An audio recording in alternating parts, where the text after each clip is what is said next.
আল্লাহ তাআলা হেদায়েতের রাস্তায় টানছে, শয়তান জাহান্নামের দিকে টানছে। ঘোষণা দেয়া হলো মক্কায়, মুহাম্মদের মাথা কেটে এনে দিলে এত এত স্বর্ণ মুদ্রা দেয়া হবে। ওমরে ফারুক রাজি হয়ে গেলেন। নাঙ্গা তলোয়ার নিয়ে বিশ্বনবীর মাথা কাটার জন্য ছুটলেন। নাউজুবিল্লাহ পড়বেন না? বনু জাহরা গোত্রের এক লোক বলে, আইনা ইয়া আমার, কই যাও? মুহাম্মদের মাথা কাটতে যাই। আরে মুহাম্মদের মাথা কাটতে যাও?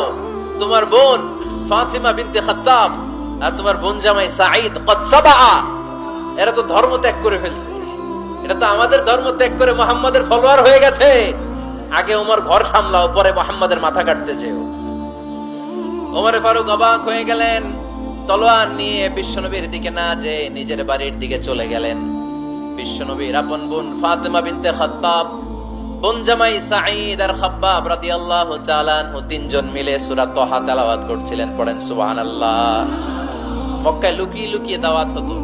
খাব্বাব রাদিয়াল্লাহু তাআলা আনহু একটা চামড়ার ফলকের মধ্যে সূরা তাহার কয়েকটা আয়াত এনে ওমর ফারুকের বোন আর বোন জামাইকে শিক্ষা দিচ্ছে, ট্রেনিং দিচ্ছে। সুবহানাল্লাহ পড়েন।